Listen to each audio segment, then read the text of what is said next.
Hello guys, good evening. এখন বাজে 7:07। তো আমার ইচ্ছে করছে এখন চিকেন খেতে, ঠিক আছে? তো আমি বোনকে বললাম যে আমি যাচ্ছি বাজারে, আমি চিকেন খাবো, চিকেন আনতে। না, আমি চিকেন খাবো না, চিকেন আনবি না। প্রত্যেক দিন তোর শুধু চিকেন খাওয়া খাওয়া খাওয়া খাওয়া খাওয়া। আচ্ছা, আমি খাবো না, আমার খেতে ইচ্ছা করে, আমি খাবো না। এই বসে বসে হাসছে এখন এরকম করে। তার জন্য আমাকে কি করে এতগুলো এতগুলো ঝুড়ি ঝুড়ি কথা শুনেছে। এবার আমার খেতে ইচ্ছে করছে, আমি খাবো না। খালি বললে বলবে এই তোর কি চিকেন ছাড়া আর কিছু নেই নাকি, তুই কি করবো?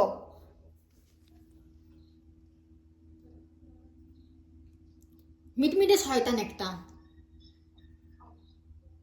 কিরে বল, খাবি বল। খাবো না। খেতে হবে। খাবো না। বল খাবো। খাবো না। খাবো বল। খাবো না। আমি মারি মরাবো, বল। খাবো না। বল আমি বল খাবো না। বল খাবো। আমি চিকেন খাই না, আমার ভালো লাগে না চিকেন খেতে। আচ্ছা, আমার জন্য তো একটু খেতেই পারিস। গাইস তোমরা বলো না, আমার জন্য তো একটু খেতেই পারিস, বল। চলবে না। কি খাবি? চিকু চিকেন।